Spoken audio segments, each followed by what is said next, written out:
As a prospective MBA candidate, the first thing you're probably asking yourself is, where should I apply? And its companion question, where can I get in? What I want to do is talk about the elements that will define your profile so that you can think for yourself where you can get in. So what are the elements to look at when benchmarking your own chances in comparison to others who will apply while looking at the schools? There are essentially 6 elements. First is the applicant pool. It's relatively simple. It's demographics. Where are you coming from? So male or female candidates. Now, in recent times, schools have made efforts to attain gender parity. The male-female breakup in schools going from the 30s, the low 30s, to now the mid-40s, and most schools have stated their intent to hit gender parity sometime within the next few years. At the same time, the number of applicants, male and female applicants, hasn't changed that much, which means that there is a certain benefit if you're a female applicant. Secondly is country of origin, or first actually is, we can say, American and international. Generally in American MBA programs, they tend to be 60 to 70% American and the rest international. So it's a little bit easier if you're an American candidate.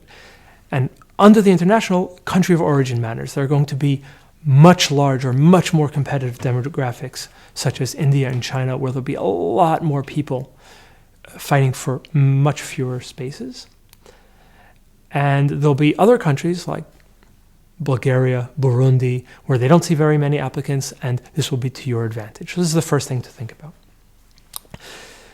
The final part of the applicant pool is if you're a minority or a diversity candidate, and this will count greatly in your favor if you are. Second component, I'm sure you're all thinking about it or have taken the test or whatever it is, but is the GMAT. GMAT is very simple. The higher, the better. Yeah? You may need to adjust your GMAT score depending on your applicant pool, meaning if you come from a very, very tough pool, let's say of Indian tech applicants or Chinese finance applicants, where there are many, many people, the GMAT will need to be handicapped because the people who get in will have 20, 30, maybe even 40 points more than the regular average. So you have to figure that out. Undergrad school is very important. You'll see, if you look at the class roster of any school, that the schools will pull candidates from the same schools again and again. In the United States, this will be very often the Ivy League programs for the top programs, or if we're looking at international programs, it'll be the top 1 or maybe 2 or maybe 3 universities. And you'll see that nobody gets in at all from any of the other programs. And understanding this and looking at the class profiles will allow you to understand whether your candidacy is likely to be competitive or not. GPA plays a huge factor, of course.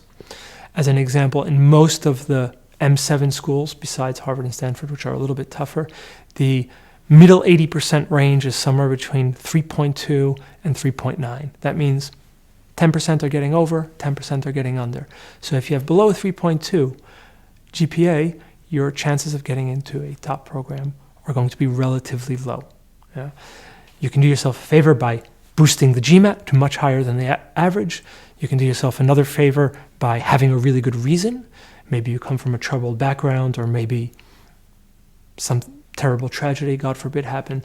And if you have a good story which explains the GPA, that can be accounted for. So the fourth category is employment,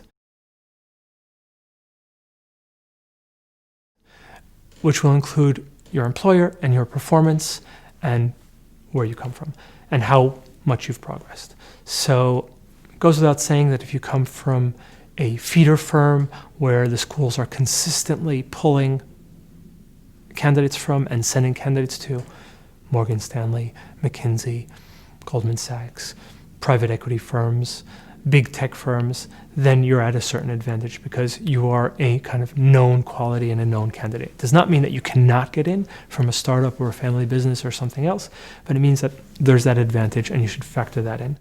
The job that you have and the role and your post also counts for a lot. So as an example, if you look at the class list of who's going to Harvard and Stanford from tech companies, you'll see very, very few coders, and those that are either working in extraordinary projects such as DeepMind or are minority candidates. Whereas the majority of people from tech firms going into Harvard and Stanford will tend to come from either sales and marketing or strategy. There's a reason for that. These are the business people, and they have going into the top business programs. Your network and your performance at your employer also counts for a lot. So if you see in your network that many people have exited the firm in positions such as yourself to go to school X or Y that you're planning on applying to, that's a good sign. If nobody has ever gone, that's a less good sign, of course. Yeah? And your performance and your reviews will also count within that. Volunteer work is the fifth component, very important. And there are essentially three different types of volunteer work profiles. Profile A, I don't really have any volunteer work, which is not good. It'll be, let's say, a black mark on your profile. It can be dealt with by trying to tell what you have in the best possible way.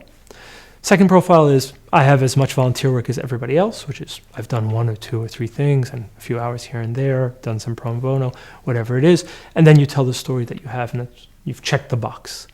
And the third, which is quite rare, is people who have had tons and tons of volunteer work, who are super involved, do fundraising and know lots of people. And these profiles will tend to outperform the average profiles. And the final sixth factor, which you would use to benchmark your chances, is, do you have an X factor? Are you a pro sports player? Do you come from a huge family business? Are you maybe famous or semi-famous?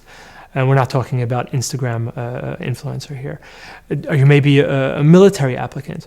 All of these things can be X factors where you could get in with a significantly lower GMAT or significantly lower GPA or some sort of big flaw or series of minor flaws. And these are the things you need to look at to understand where you stand. You would look at the statistics of the school that you're applying at.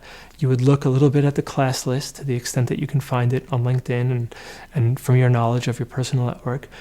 And when evaluating yourself, you need to be relatively cold-hearted about where you stand. It's one thing to say, oh, I really want to go to Harvard, and it's another thing to be able to look at that as if you were the Harvard admission committee, because you have to take into consideration that they're going to have a candidate who's at the perfect job, who has great performance, who has that 3.9 from an Ivy League school like Princeton, who comes from that wealthy family, who has those wealthy friends, who maybe has done some semi-pro sports. And that's who you're up against. So it's important for you to not just think about what you want, but to think about what you want in context of what's possible and to build a school list from the basis of that.